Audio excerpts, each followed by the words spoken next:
नहीं, आवाज़ चेक कर लेगा क्या?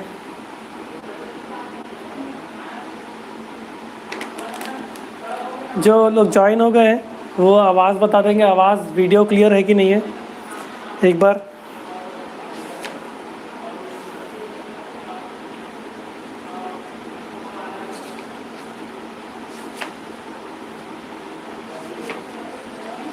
आवाज़ क्लियर है कि नहीं क्लियर है, बोर्ड क्लियर है कि क्लियर नहीं है, एक बार बता देंगे।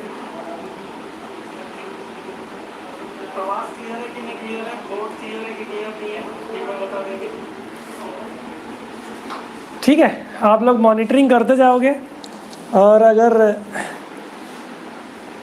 मैं वीडियो में कोई प्रॉब्लम होगी, अगर कुछ इधर उधर हुआ तो आप लोग बता देना कि सर कोई प्रॉब्लम है, ऐसे करके। ठीक, अच्छे से पढ़ रहे थे, क्या पता पढ़ रहे थे कि नहीं पढ़ रहे थे, देखते। ठीक, चलो, तो हम लोग सोडियम पोटेशियम पंप पढ़ लिए थे। नेक्स्ट पी टाइप वाले को पढ़ते हैं। पी टाइप एटीपेजेस की बात कर रहे थे, है ना? P type एटीपेजेस।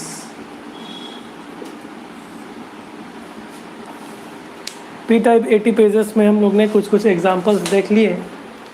कुछ एग्जांपल्स देखने के बाद हम लोग सपोर्ट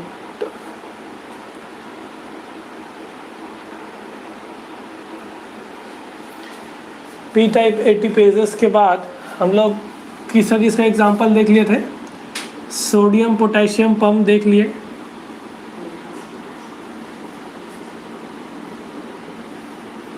और एग्जांपल था कैल्शियम पंप। कैल्शियम स्टोर कहाँ होता है? एंडोप्लाज्मिक रेटिकुलम में।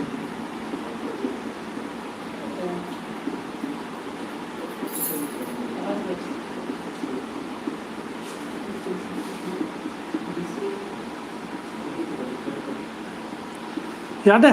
एंडोप्लाज्मिक रेटिकुलम में कैल्शियम स्टोर हो रहा था। तो कैल्शियम स्टोर हो करके उस कैल्शियम का इम्पोर्टेंस हम लोग ने देख लिया था कि calcium as a single molecule use होता है और इसका सेल को ज़रूरत कितनी ज़रूरी है ताकि ये सेल अपनी कुछ एक्टिविटीज़ कर पाए।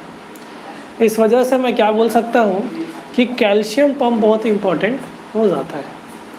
ठीक, जैसा काम था पिछले बार सोडियम पोटेशियम पंप का, वैसा ही कुछ कैल्शियम पंप भी है। तो कैल्शियम पंप में अब देखो पी टाइप है तो फॉस्फोराइलेशन वाला काम होगा। इस चीज़ को आप लोग ध्यान पे रखे रहेंगे। ठीक है, तो सबसे पहले अपन लोग देखेंगे टोटल 7 हेलिक्स रहेंगे इस कैल्शियम पंप में।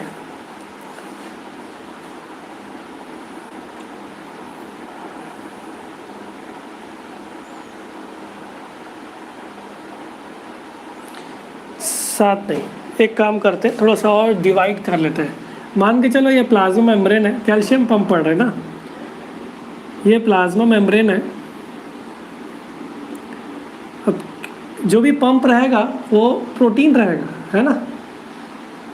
और ये प्लाज्मा मेम्ब्रेन में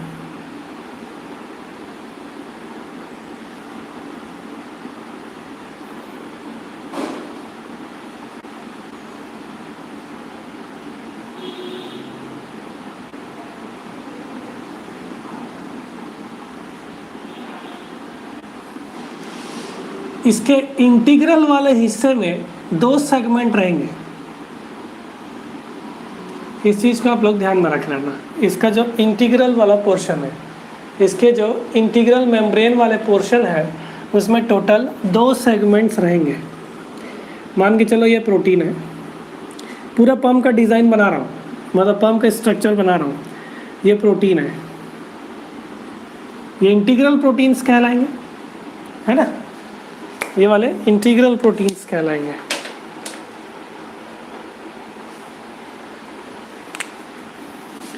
ये वाले इंटीग्रल प्रोटीन्स कहलाएंगे।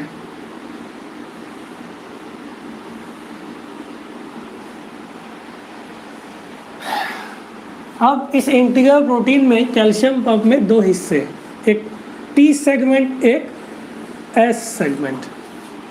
क्या सेगमेंट? एक टी सेगमेंट और एक एस सेगमेंट। टी सेगमेंट और एक एस सेगमेंट। दोनों ही क्या सेगमेंट है? ट्रांस मेम्ब्रेन डोमेन है। क्या है? दोनों ही ट्रांस मेम्ब्रेन डोमेन है। टी एंड एस सेगमेंट दोनों ही ट्रांस मेम्ब्रेन डोमेन है। टी सेगमेंट का जो है वो 6 हेलिक्स रहेंगे और एस सेगमेंट का एस सेगमेंट का एक बार देख लो क्या।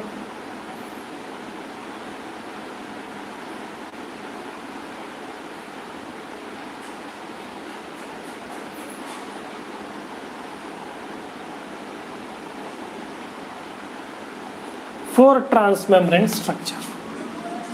तो ये 4 ट्रांसमेम्ब्रेन रहेंगे, 4 हेलिक्स रहेंगे और ये 6 हेलिक्स रहेगा। है पूरे इंटीग्रल प्रोटीन्स, इसलिए आप निश्चिंत रहो। है पूरे इंटीग्रल प्रोटीन्स। 2 सेगमेंट्स है, एक टी सेगमेंट रहेगा और एक एस सेगमेंट रहेगा। ठीक। अब ये लूप्स के थ्रू जुड़े रहेंगे ना एक दूसरे से, लूप्स से जुड़े हुए हैं, ये लूप्स से जुड़े हुए हैं। ये मान के चले रहना ना कि ऐसा कुछ है, मतलब वो वैसा ही सेगमेंट है। अब मैं पूरा ही थोड़ी बना पाऊँगा, है ना। दोनों सेगमेंट इस प्रोटीन के सी टर्मिनल और एन टर्मिनल साइटोसॉलिक साइड में रहेंगे। साइटोसॉलिक साइड रहेंगे आपके सी टर्मिनल और एन टर्मिनल वाला हिस्सा। सी टर्मिनल एन टर्मिनल की बात कर रहे हैं तो क्या बोल रहा हूँ कि दोनों ही साइटोसॉलिक स्टेट पे रहेगा।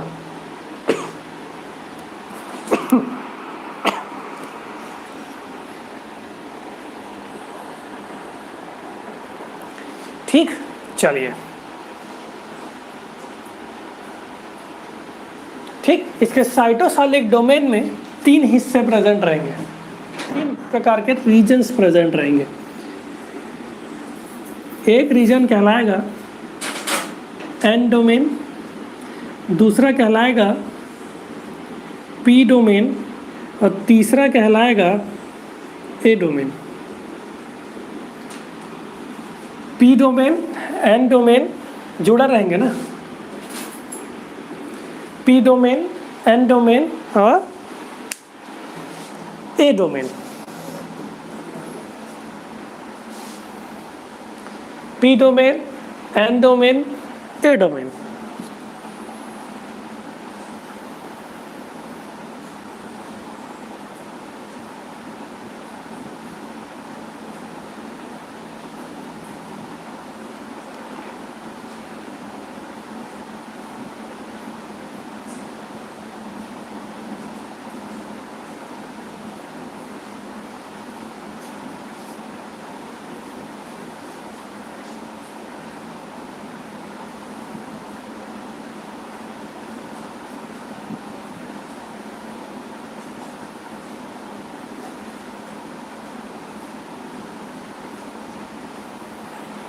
ठीक है, चलो। ए डोमेन जो रहता है, ए डोमेन के पास एक एक्टिविटी होगी जिसको अपन बोलेंगे फॉस्फेटेज एक्टिविटी। क्या एक्टिविटी होगी? Phosphatase activity. Removes phosphate phosphatase मतलब फॉस्फेट रिमूवल करेगा।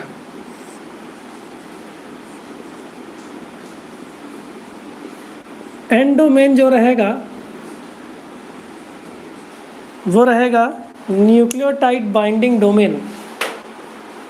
एन डोमेन जो रहेगा वो क्या रहेगा? Nucleotide binding nucleotide binding domain. तो न्यूक्लियोटाइड बाइंडिंग डोमेन जो है वो एन डोमेन कहलाएगा।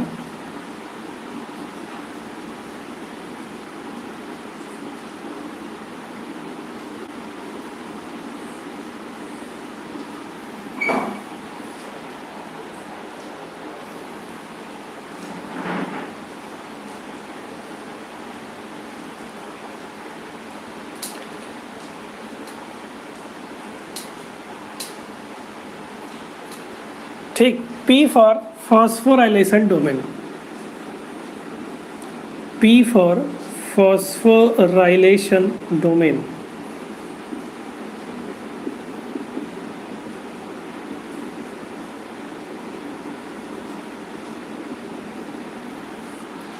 इतना जानने के बाद न्यूक्लियोटाइड बाइंडिंग डोमेन मतलब जब ये पंप जो रहेगा वो पंप एटीपेजेस की सहायता से एटीपी का यूज़ करके एटीपी का यूज़ का अगेंस्ट द कंसंट्रेशन इस आयंस को पंप करेगा। एक चीज़ और आपको बता दूं कि जो टी डोमेन है ये एज ए आयन चैनल की तरह काम करेगा। जो टी डोमेन है वो एज ए आयन चैनल की तरह काम करेगा। ठीक है, आयन चैनल्स की तरह काम करेगा। एक और जो ए डोमेन है इनको बोला जाता है एक्चुएटर डोमेन।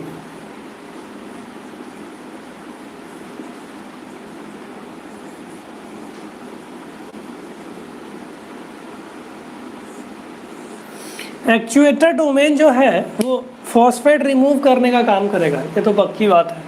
और ये टी डोमेन के पास एसोसिएटेड रहता है।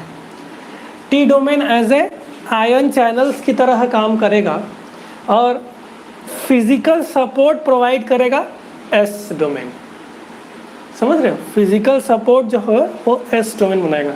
मतलब एक पूरा पंप का स्ट्रक्चर अगर अपन लोग देखें तो ये टोटली 6 हेलिक्स टी डोमेन और एस डोमेन से मिलकर बना हुआ है। और इसके पास अलग, अब देखो ये पूरा प्रोटीन है। डोमेन मतलब क्या हुआ कि एक स्पेसिफिक रीजन है प्रोटीन का जो स्पेसिफिक फंक्शन कर रहा है। ठीक है, तो जहाँ पे अब ये पूरा पंप एटीपी से संचालित होने वाला है, इसी को तो अपन प्राइमरी ट्रांसपोर्ट बोल रहे थे ना, against the concentration with the help of ATP, है ना। तो वो एन डोमेन था। एन डोमेन क्या करेगा? एटीपी को बाइंड करने की कोशिश करवाएगा। मतलब एटीपी जो बाइंड होगा वो न्यूक्लियोटाइड बाइंडिंग डोमेन में होगा। क्यों? क्योंकि एटीपी इज द न्यूक्लियोटाइड, है ना। एटीपी जो है वो एक न्यूक्लियोटाइड है। ठीक, अब बाकी फंक्शन कैसा करता है इसको आप लोग अभी देखेंगे तो आपको समझ में आ जाएगा। ठीक है, चलिए इतना लिख लिया हो गया।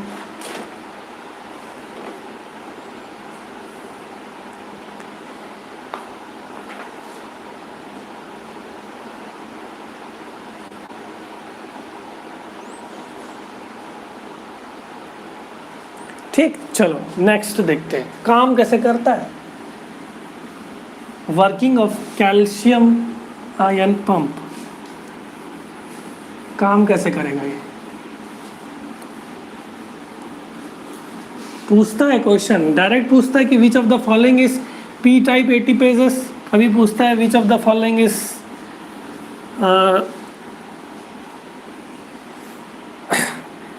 वी टाइप, एफ टाइप, ऐसे करके एग्जाम्पल वाइज क्वेश्चंस पूछता है।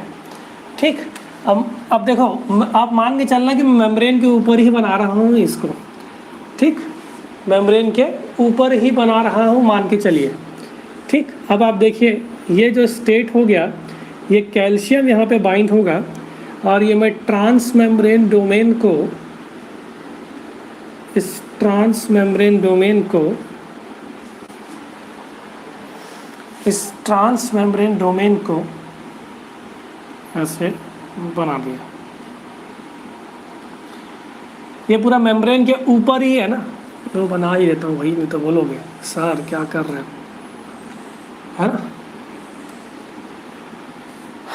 अब मान के चलो यहाँ पे टी और एस डोमेन मैंने दोनों बना लिया, टी और एस डोमेन कैल्शियम पंप का दोनों ही बना लिया,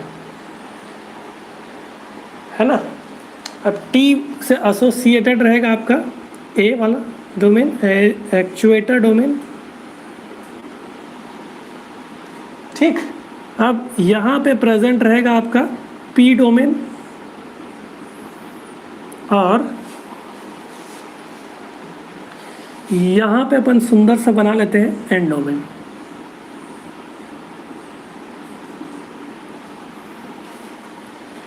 ठीक। ठीक, कैल्शियम को आप पंप करना है बाहर की तरफ, ये हो गया calcium pump.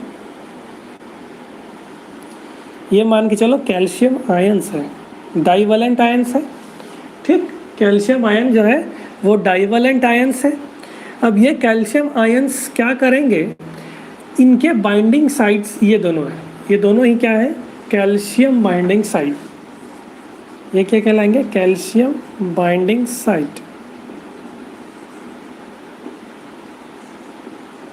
Calcium binding site. इस बाइंडिंग साइट को ओपन करने के लिए ज़रूरत होगी एटीपी की, वर्क करना है ना। और एटीपी जा करके बाइंड होगा इस न्यूक्लियोटाइड वाले डोमेन से, समझ पा रहे हो। एटीपी जा करके न्यूक्लियोटाइड वाले डोमेन में जा करके बाइंड हो गया।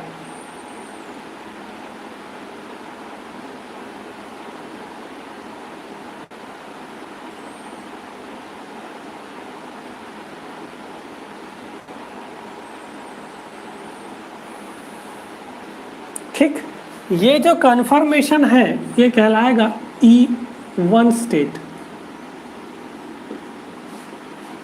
ठीक। हम लोग ने डिफरेंट स्टेट्स पढ़े थे, इसमें potassium calcium sodium potassium pump में। नेक्स्ट स्टेट में क्या होगा कि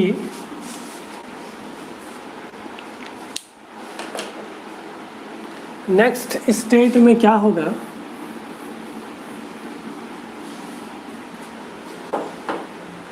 ये जो कैल्शियम है ये जा कर के कैल्शियम बाइंडिंग साइट से जुड़ जाएगा। ये जो है वो कैल्शियम बाइंडिंग साइट से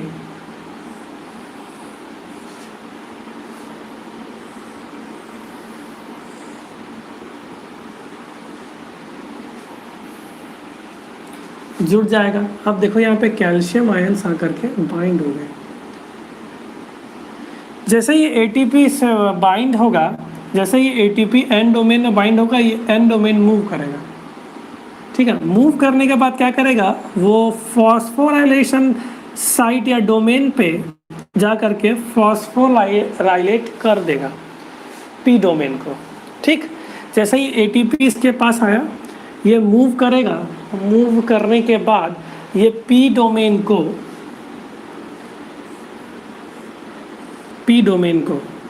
ये पी डोमेन है ना, पी डोमेन को फॉस्फोराइलेट कर देगा। कहाँ पे फॉस्फोराइलेट करेगा, एस्पार्टेट रेसिड्यू में। कहाँ पे, एस्पार्टेट रेसिड्यू में।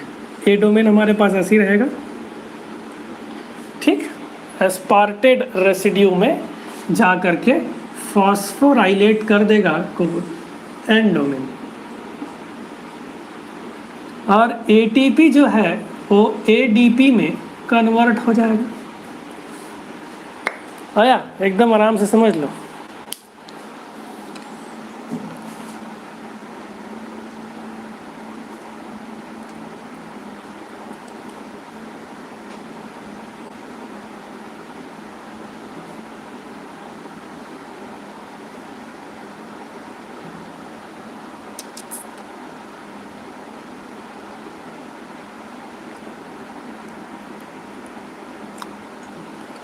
क्या किया,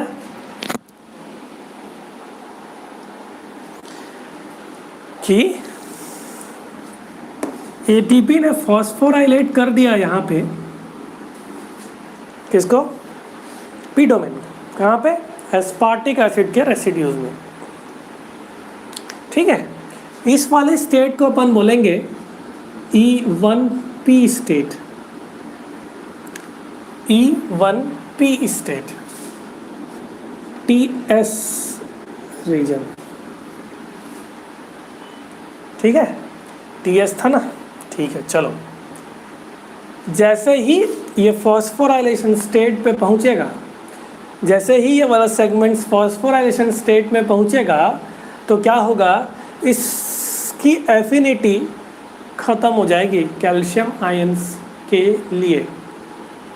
क्या हुआ, जब एटीपी से बाइंड नहीं हुआ था जाकर के इससे बाइंड हो गया, मतलब जब बाइंड हुआ, जब फॉस्फोराइलेट नहीं हुआ, कैल्शियम आयन जाकर के बाइंड हो गया। जब जैसे ही फॉस्फोराइलेट हुआ तो ये कैल्शियम आयंस अब इस ट्रांस मेम्ब्रेन के पास रहेगा नहीं, और इस ट्रांस मेम्ब्रेन के पास नहीं रहने की वजह से ये जो कैल्शियम आयंस है ये अपने बाइंडिंग साइट्स को छोड़ करके, ये अपने बाइंडिंग साइट्स को छोड़ करके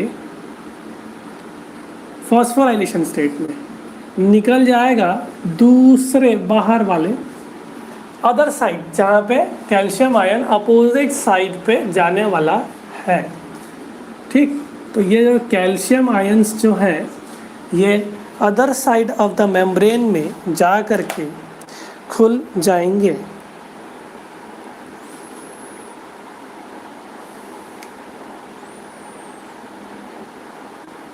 ठीक, तो फॉस्फोराइलेशन ने क्या किया कि फॉस्फोराइलेशन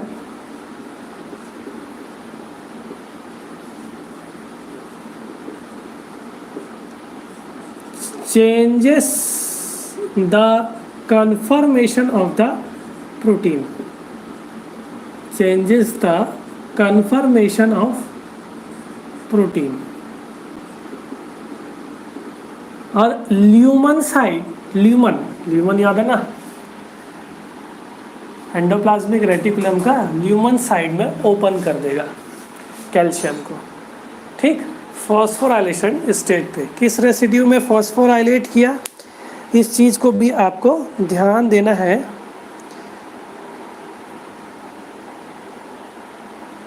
ठीक, जैसे ही कैल्शियम रिलीज हुआ, जैसे ही कैल्शियम रिलीज हुआ, ए साइड कुछ कुछ काम करना स्टार्ट करेगा।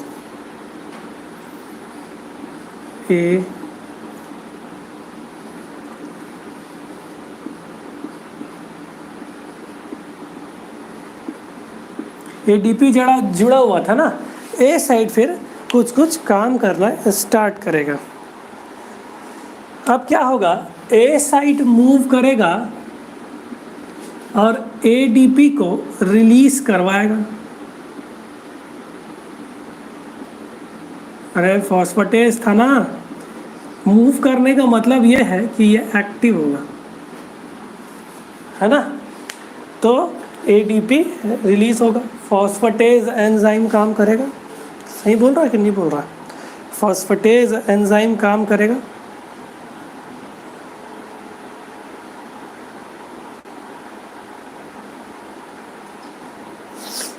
ठीक, जैसे ही एडीपी रिलीज हुआ, जैसे ही एडीपी रिलीज हुआ,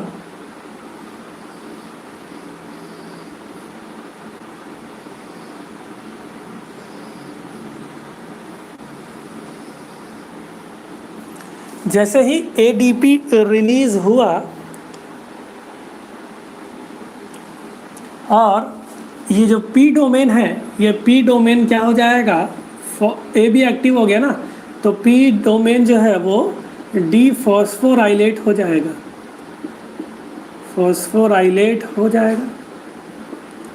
अब ए डोमेन बिल्कुल रेडी, काम करने के बाद वापस आ जाएगा। पी डोमेन फिर से डीफॉस्फोराइलेटेड स्टेट पे, एन डोमेन एडीपी यूज करके एडीपी निकाल दिया।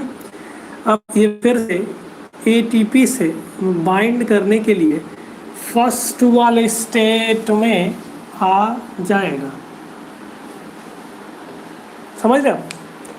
इवन फॉस्फोराइलेशन स्टेट में कैल्शियम आयन अपनी एफिनिटी को छोड़ देता है, मतलब ये जो ट्रांस में छोड़ देगा वो अगले वाले मेम्ब्रेन के दूसरे साइड वो ओपन हो जाएगा और कैल्शियम आयन को रिलीज कर देगा। ठीक है, चलो देख लो, किसी का कुछ पूछना है तो पूछ लेना, एक बार देख लो अच्छे से। कोई दिक्कत है, किसी को समस्या में तकलीफ है तो बता लेना। ए डोमेन का काम बस याद रखे रहना।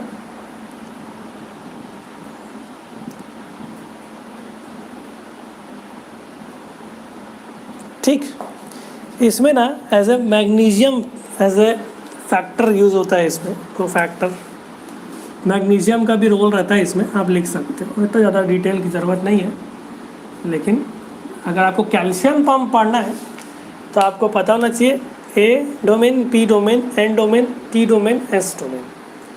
तो ये कैल्शियम पंप का एक बेहतरीन एग्जाम्पल है, अच्छे से बना लो।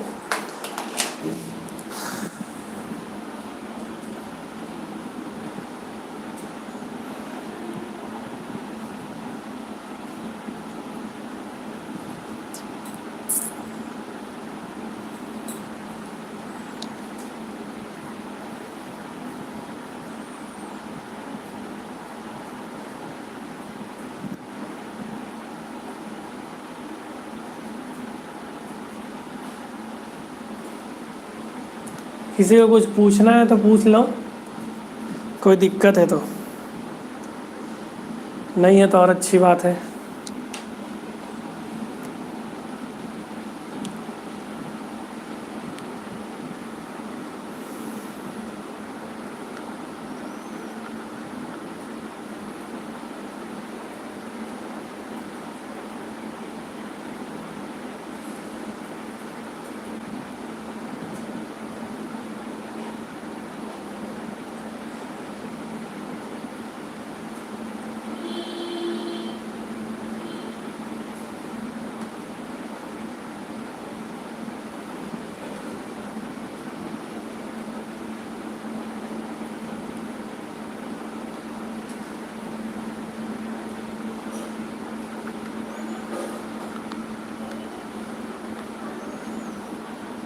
तो ये एग्जांपल पी टाइप ट्रांसपोर्टर्स के हैं जो कि आपको ध्यान में रखने हैं, और इससे क्वेश्चन आते हैं, ऐसा नहीं है। अभी पिछले बार नहीं आए थे तो इस बार आने की संभावना ज़्यादा है, तो इसकी तैयारी हमको रखनी पड़ेगी, है ना। चलिए नेक्स्ट टाइप ऑफ ट्रांसपोर्टर्स की तरफ चलते हैं, जिसको अपन लोग बोलते हैं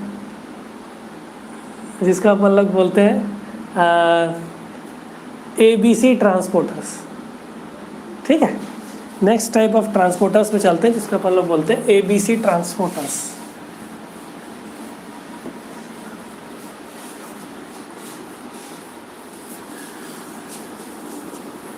कितने सोडियम अंदर से बाहर जाते हैं और कितने पोटेशियम अंदर से बाहर से अंदर आते हैं, ये भी पूछा गया क्वेश्चन है।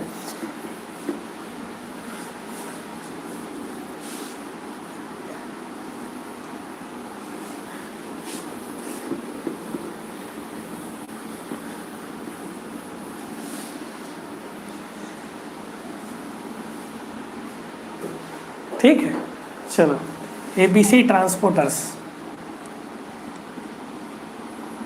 F टाइप 80 पेजेस मैं थोड़ा देर बाद लूँगा, है ना, जब तक कि ABC ट्रांसपोर्टर्स ख़त्म कर लेते हैं। F टाइप 80 पेजेस थोड़ा सा इलेक्ट्रॉन ट्रांसपोर्ट चेन से कनेक्टेड है, इस कारण से मैं उसको अगर उठाऊँगा तो एक साथ ही उठाने की कोशिश करूँगा।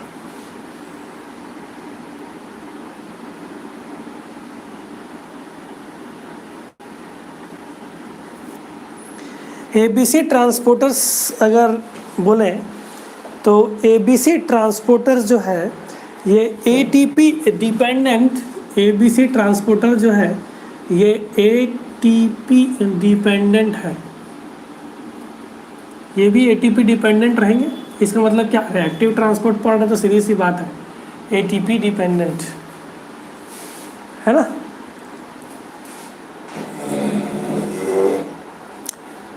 ये पंप करते हैं amino acids, pumps amino acids, peptides, pumps amino acids, peptides, proteins, metal ions, proteins तो हो गया ना, पेप्टाइड्स, मेटल आयंस। एक इम्पॉर्टेंट ह्यूमन में present ABC transporter, one important ABC transporters in one important ABC transporters in human is MDR1।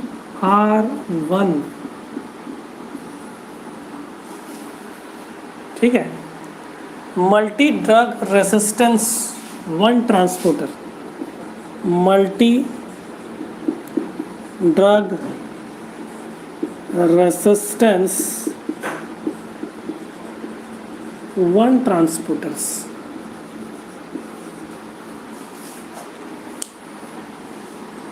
है ना। तो ABC transporters क्या है, एटीपी डिपेंडेंट है। एटीपी डिपेंडेंट होने के बाद ये पंप करेंगे आपके amino acids, peptides, metal ions, lipids भी करते हैं, और मैनी हाइड्रोफोबिक कंपाउंड्स। लिखना चाहो तो लिख लो कि pumps amino acids, peptides, metal ions, hydrophobic compounds, lipids. अच्छा, ये जो है, ये जितने भी एबीसी ट्रांसपोर्टर्स आप लोगों को दिख रहे हैं, मतलब जिसके बारे में बता रहा हूँ, ये अगेंस्ट द कंसंट्रेशन ग्रेडियंट काम करेगा। याद है, अगेंस्ट द कंसंट्रेशन ग्रेडियंट, जिस तरफ कंसंट्रेशन ज़्यादा है ना, उस तरफ पंप करने का काम करेगा एबीसी ट्रांसपोर्टर्स। इस कारण से तो एक्टिव ट्रांसपोर्ट का एग्जाम्पल हुआ ना।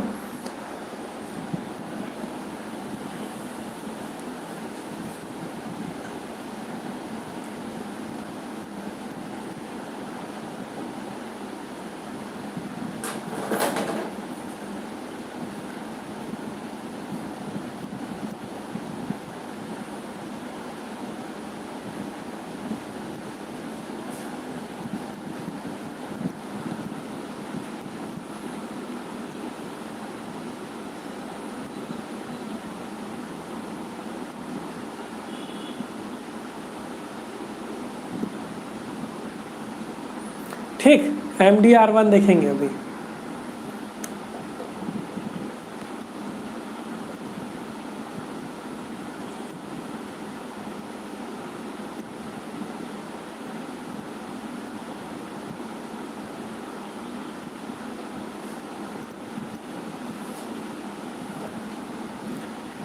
पंप्स करेगा amino acids, peptides, metal ions या लिपिड्स को। एटीपी डिपेंडेंट है।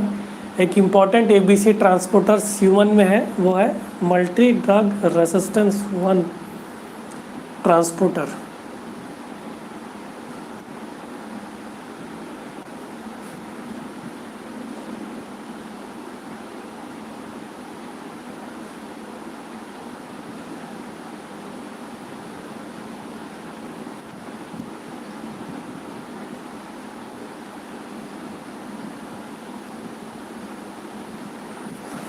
ठीक है, चलो नेक्स्ट देखते हैं, आगे देखते हैं MDR1।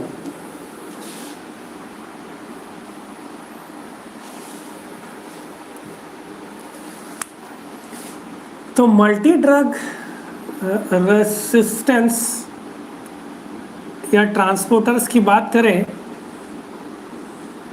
तो ये इसका नाम ही इसलिए हो गया कि देखो ये क्या करता है, एंटी ट्यूमर ड्रग्स को बाहर पंप कर देता है।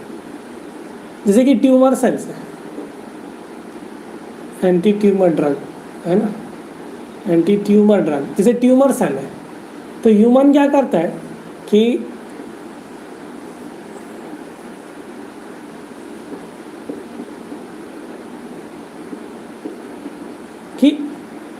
ट्यूमर सेल्स है, देखो ट्यूमर सेल्स जो है, अगर मैं उस ट्यूमर को ट्रीट करने के लिए एंटी ट्यूमर ड्रग्स फीड करवाऊं, उस व्यक्ति ने लिया है ना, ट्यूमर सेल्स में वो ड्रग जाने के बाद वो जो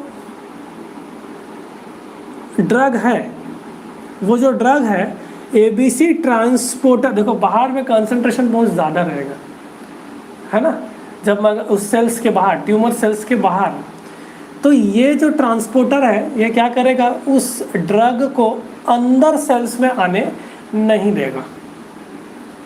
तो ट्यूमर का जो ट्यूमर सेल्स है वो ट्यूमर क्योर नहीं हो पाएगा।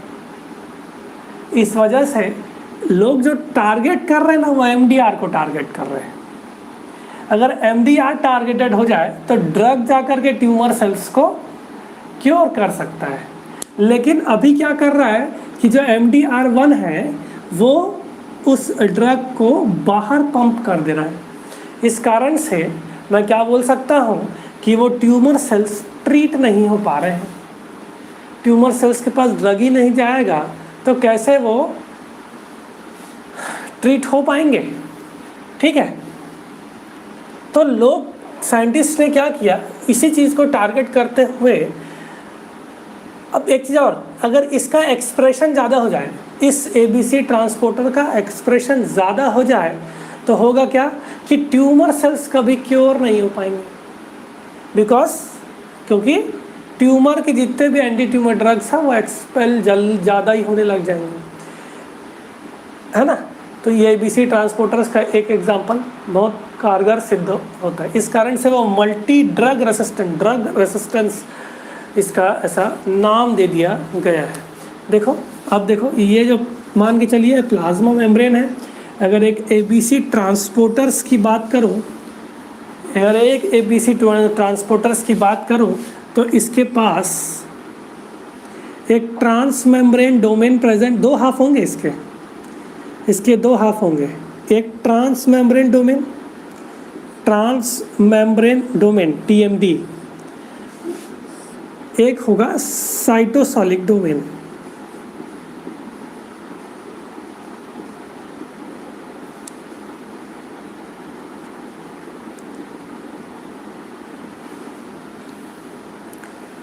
ट्रांस मेम्ब्रेन डोमेन और साइटोसोलिक डोमेन, ये ट्रांसपोर्ट इसमें ऐसा होना है, मतलब ये जो सबस्ट्रेट है इसको अंदर की तरफ लाना है।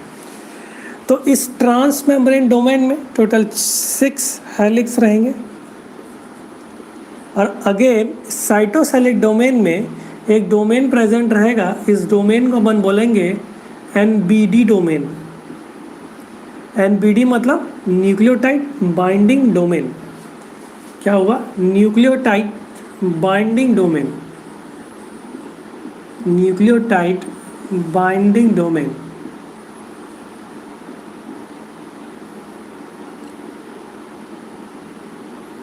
अब आपको पता चल गया कि ATP आकर के कहाँ पे जुड़ेगा। जैसे ही ATP यहाँ पे जुड़ा, हाइड्रोलाइज हुआ, ये क्या करेगा, ये अंदर की तरफ खुल जाएंगे।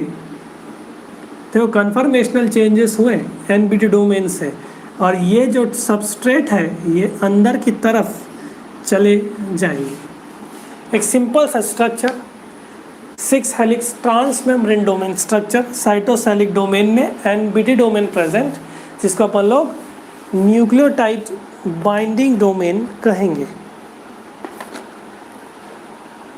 जिसको हम लोग न्यूक्लियोटाइड बाइंडिंग डोमेन कहेंगे।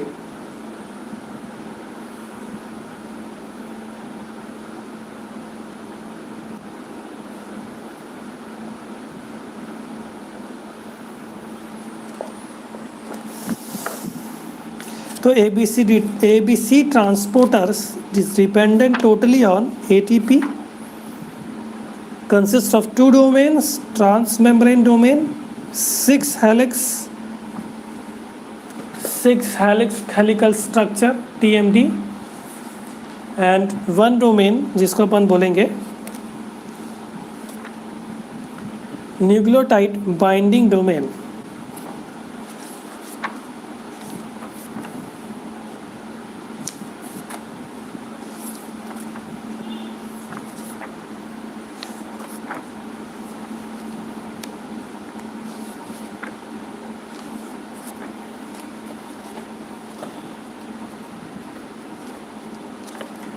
न्यूक्लियोटाइड बाइंडिंग डोमेन से एटीपी आकर के जुड़ेगा।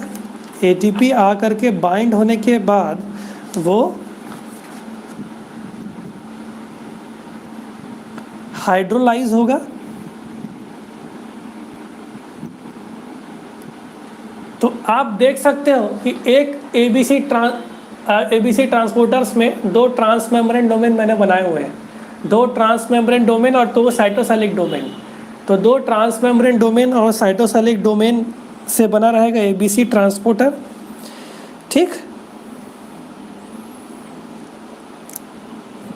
एनर्जी डिराइव करता है ये एटीपी से। मैं बार बार रिपीट इसलिए कर रहा हूँ ताकि आप लोग आराम से लिख सको।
ठीक, चलिए, ये एक इम्पॉर्टेंट चीज़।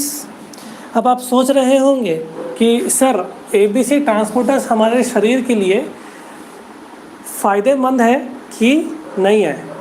क्यों? क्योंकि अरे ट्यूमर के लिए नहीं हुआ, लेकिन जितने भी जीनोबायोटिक कंपाउंड्स हैं जो बाहर से एक्स्ट्रा कंपाउंड्स आ रहे हैं, थोड़ा माइक्रोबायोलॉजी में जीनोबायोटिक कंपाउंड्स हम लोग पढ़ते थे, याद है? तो जीनोबायोटिक कंपाउंड्स जो है या कुछ अनवांटेड चीज़ हम लोग ले रहे हैं, उनको भी एक्सपेल करने का काम कौन कर रहा है? ABC transporters. तो ये ह्यूमन में रेसिस्टेंस प्रोवाइड करने के लिए भी एबीसी ट्रांसपोर्टर्स बहुत इंपॉर्टेंट रोल प्ले करता है। ये भी हो सकता है, फिलहाल मैंने बोला कि दो ट्रांस मेम्ब्रेन डोमेन से मिल करके, दो trans membrane domain plus 2 nucleotide binding domain से भी मिल करके एक ही पॉलीपेप्टाइड में एबीसी ट्रांसपोर्टर्स बना सकते हैं। या फिर ऐसा हो सकता है कि half one trans membrane domain या हाफ साइटोसोलिक डोमेन भी जा करके होमोडाइमर या टेट्रा हेट्रोडाइमर भी बना सकते हैं। ठीक है, डिपेंड करेगा एबीसी ट्रांसपोर्टर्स के हिसाब से। लेकिन आप इतना मोटी याद रखिए कि ABC transporter consist of 2 domains, 2 trans membrane domain, 2 nucleotide binding domain. इस चीज़ को आप लोग ध्यान पे रखे रहेंगे। ठीक, नेक्स्ट एक इम्पॉर्टेंट डिफेक्ट देखा गया इसी एबीसी ट्रांसपोर्टर्स में, उसका नाम है सिस्टिक फाइब्रोसिस। ठीक, देखें, समझ गए होंगे? सिस्टिक फाइब्रोसिस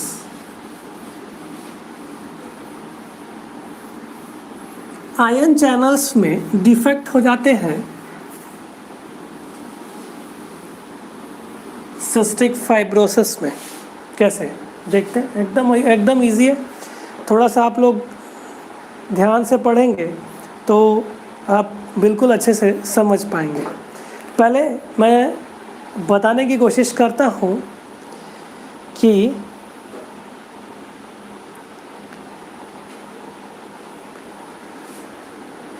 एक जीन है, सिस्टिक फाइब्रोसिस एक हेरिडिटी डिसीज है। Cystic fibrosis is a heredity disease. Ion channels के डिफेक्ट से ये डिसीज होती है। होता क्या है देखेंगे।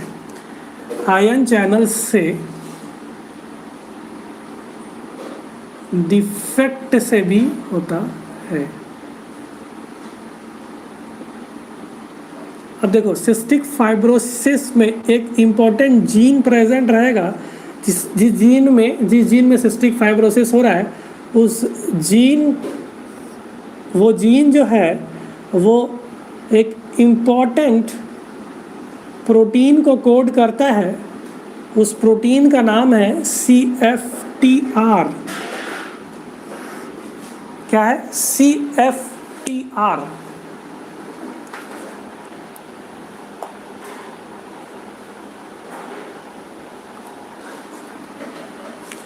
इस CFTR का फुल फॉर्म होता है सिस्टिक फाइब्रोसिस ट्रांसमेम्ब्रेन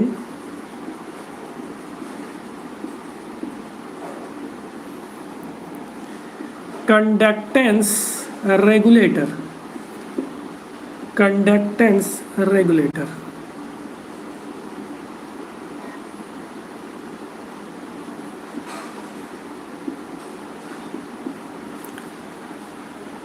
ठीक है, जो जीन डिफेक्ट हुआ है, आयन चैनल डिफेक्ट होंगे तभी प्रोटीन बनेंगे। वो एनकोड करता है एक इम्पॉर्टेंट प्रोटीन को जिसका नाम है cystic fibrosis transmembrane conductance regulator.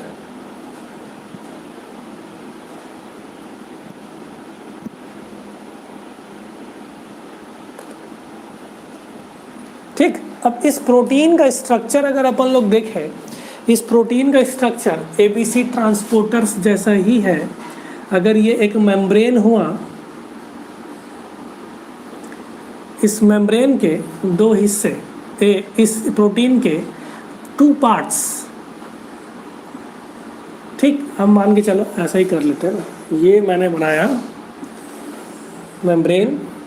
ठीक, इसके पास प्रेजेंट रहेंगे 6 डोमेन्स, दोनों ही C टर्मिनल एंड्स अंदर की तरफ रहेंगे। C टर्मिनल्स और N टर्मिनल्स दोनों ही इसके अंदर की तरफ ही रहेंगे। और 6 1 2 3 4 5 6 ट्रांसमेम्ब्रेन 6 हेलिक्स के ट्रांसमेम्ब्रेन के डोमेन प्रेजेंट रहेंगे। 2 ट्रांसमेम्ब्रेन डोमेन प्रेजेंट रहेंगे, ये बात भी बोला था मैं। 2 3 4 5 6। ठीक, तो ये ट्रांसमेम्ब्रेन डोमेन 1 हो गया और ये ट्रांस 2 कर लेते हैं 2, और ट्रांसमेम्ब्रेन डोमेन 2 हो गया। तो सिस्टिक फाइब्रोसिस जो है, ये CFTR जो प्रोटीन है, consist of 2 transmembrane domain each having 6 helix. Total 6 helix इसमें प्रेजेंट है। 1 2 3 4 5 6, 1 2 3 4 5 6। इन दोनों के पास NBD डोमेन भी रहेंगे। इन दोनों के पास NBD डोमेन भी रहेंगे। इस चीज़ को भी याद रखे रहना आप। NBD डोमेन मतलब न्यूक्लियोटाइड बाइंडिंग डोमेन।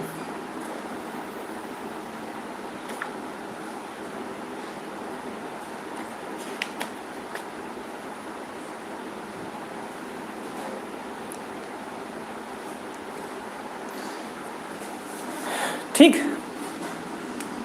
तो NBD डोमेन जो है, अच्छा एक चीज़ और ध्यान रख लेना, NBD डोमेन जो है ना वो C टर्मिनल एंड पे रहेगा। ठीक है, और एक NBD डोमेन इसका प्रेजेंट इधर रहेगा। एक काम करते हैं, NBD 1 कर देते हैं, इसका NBD 2 कर देते हैं। अब ये NBD 1 एक इम्पॉर्टेंट रेगुलेटर डोमेन से, R डोमेन से इस ट्रांसमेम्ब्रेन से लिंक रहेगा।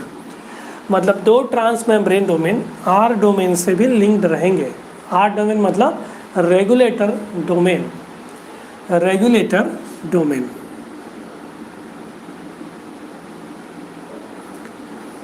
रेगुलेटरी डोमेन लिख लो, regulatory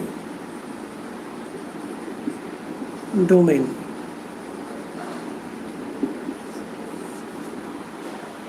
six transmembrane domain connected with R regulatory domain. C terminal ends रहेंगे ना, ये सी है, वह ये सी टर्मिनल है, याद रखे रहना, वो सी टर्मिनल एंड है। तो सिस्टिक फाइब्रोसिस में जो जीन एनकोड हुआ है वो cystic fibrosis transmembrane conductance regulator है। 6 ट्रांसमेम्ब्रेन डोमेन, 2 ट्रांसमेम्ब्रेन डोमेन्स में रहेंगे, 6 हेलिक्स रहेंगे उसमें, दोनों एक दूसरे से आर डोमेन की सहायता से जुड़े हुए रहेंगे।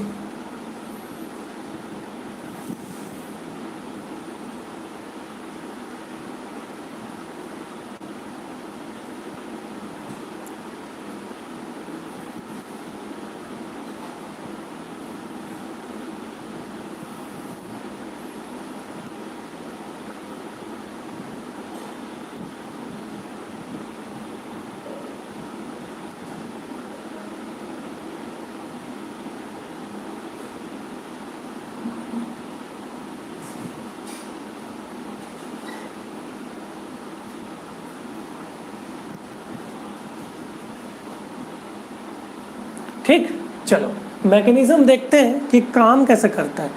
स्ट्रक्चर सिस्टिक जो CFTR प्रोटीन है, ये है ABC ट्रांसपोर्टर्स की तरह, लेकिन काम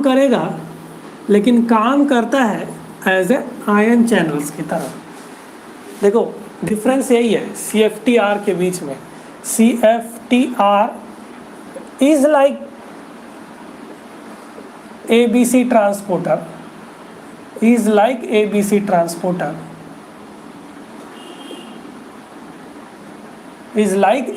transporter, but works as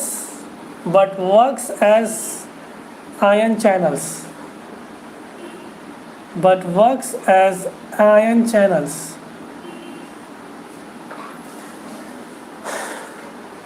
क्या होगा कि अब आयन चैनल्स की बात कर दिया, तो आयन चैनल्स में भी किस आयन्स को ट्रांसपोर्ट कर रहा है, इस चीज़ को भी ध्यान रखो। आयन चैनल्स जो है वो ट्रांसपोर्ट करेगा एक इम्पॉर्टेंट क्लोराइड आयन को, ठीक है, क्लोराइड आयन के लिए। ठीक, चलिए होगा क्या, जब इसको क्लोराइड आयन का ट्रांसपोर्ट करना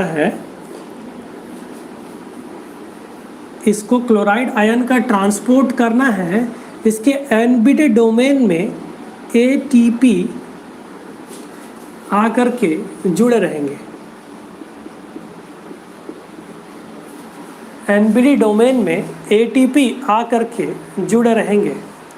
ठीक, क्या हुआ, NBD डोमेन से ATP आ करके जुड़े रहेंगे। जब ये ATP इन दोनों में से when ATP is hydrolyzed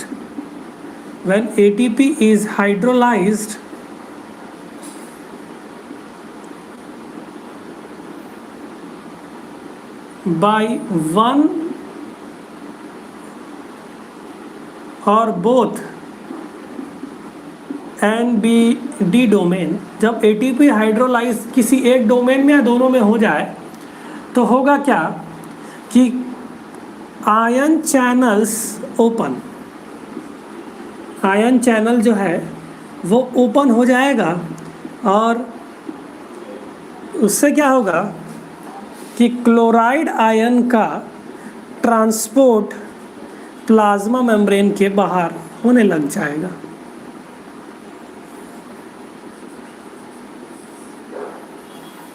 ठीक, याद रखो ये पूरा काम तभी होगा जब ये आर डोमेन अनुमति देगा। अब ये आर डोमेन जो है वो प्रोटीन काइनेस की मदद से फॉस्फोराइलेट होगा, याद आया, फॉस्फोराइलेट होगा।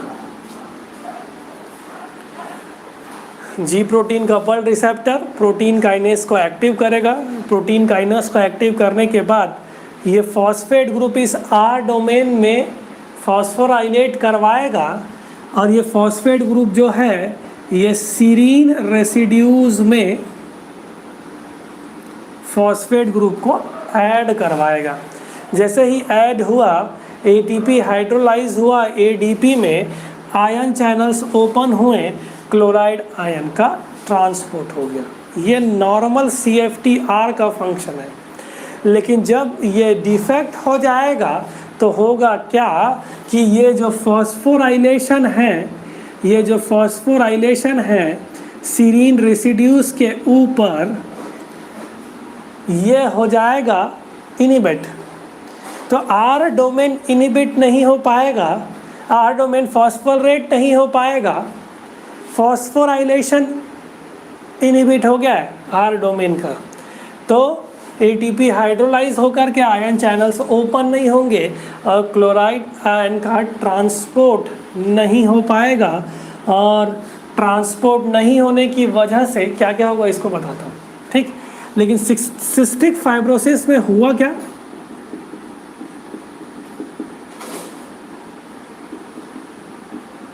Defect in are domain phosphorylation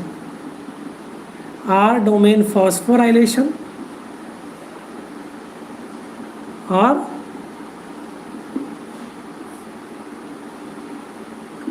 chloride ion transport. देखो क्लोराइड आयन के साथ साथ वाटर का भी एक्सपोर्ट होता है, वाटर का भी एक्सपोर्ट होगा। ध्यान दो एक चीज़, थोड़ा सा रेस्पिरेटरी सिस्टम में आप लोगों को पढ़ाया था, वही काम आएगा। इसकी जो बॉडी की लाइनिंग होती है, रेस्पिरेटरी सिस्टम में बात कर लेते हैं। बॉडी की जो लाइनिंग होती है वो म्यूकस से लाइनिंग होती है। कैसे? म्यूकस से म्यूकस लाइनिंग प्रेजेंट होती है ना, ठीक है। म्यूकस लाइनिंग प्रेजेंट होती है, लेकिन जब सिस्टिक फाइब्रोसिस में क्या होता है कि म्यूकस हो जाता है थिक। क्यों थिक होता है? देखो, क्लोराइड आयन का ट्रांसपोर्ट बाहर एक्सपोर्ट नहीं हो पा रहा है, वाटर का भी एक्सपोर्ट नहीं हो पा रहा है, वाटर का भी एक्सपोर्ट, क्लोराइड आयन का भी एक्सपोर्ट, दोनों ही नहीं हो पा रहा है।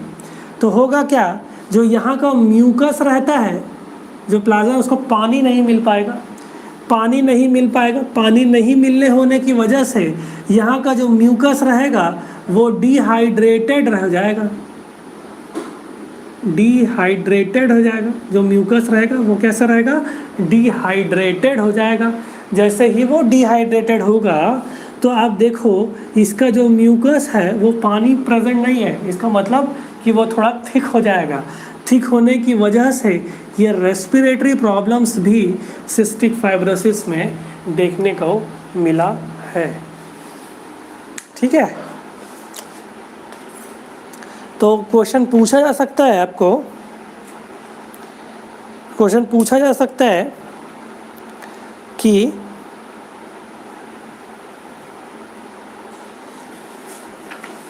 सिस्टिक फाइब्रोसिस में क्या डिफेक्ट होते हैं और क्या डिफेक्ट नहीं होते हैं, ठीक। सिस्टिक फाइब्रोसिस में क्या डिफेक्ट होते हैं और क्या डिफेक्ट नहीं होते हैं। तो क्लोराइड आयन का ट्रांसपोर्ट, ABC ट्रांसपोर्टर्स के ऊपर क्वेश्चन आता है, इस चीज़ को आप लोग ध्यान पे रखे रहेंगे। नेक्स्ट आप देख सकते हो कैल्शियम पंप, मैंने बता दिया। नेक्स्ट हम लोग कल अपनी क्लास में ये डील करने की कोशिश करेंगे कि कल वाली क्लास में हम लोग डील करने की कोशिश करेंगे कि शायद लैक्टोस परमिएस भी एक ट्रांसपोर्ट बैक्टीरिया में प्रेजेंट है, वो तो ज़्यादा इम्पोर्टेंट नहीं है, लेकिन मैं डील कर लूँगा। प्लस F टाइप एटीपेजेस और सेकेंडरी ट्रांसपोर्ट को मैं कल कंप्लीट कर लूँगा। हो सकता है, कोशिश करूँगा कि किडनी के ट्रांसपोर्ट्स भी कुछ बता दूँ, है ना, वो भी इम्पोर्टेंट होते हैं, कभी कभी पूछ देता है, ठीक है।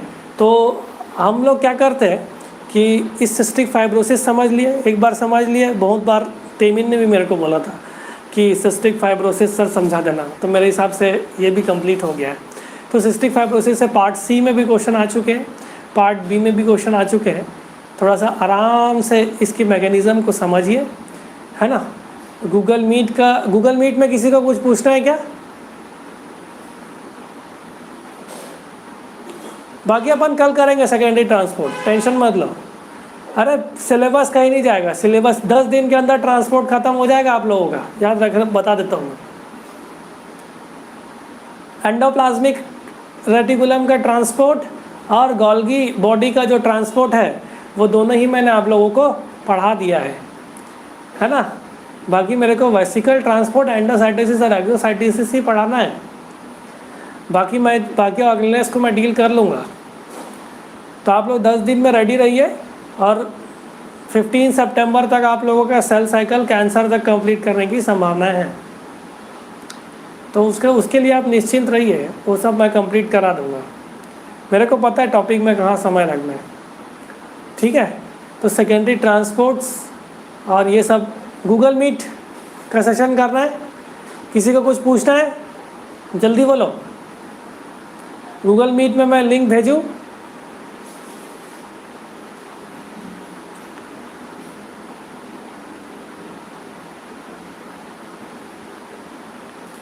गूगल मीट का लिंक भेजूँ क्या?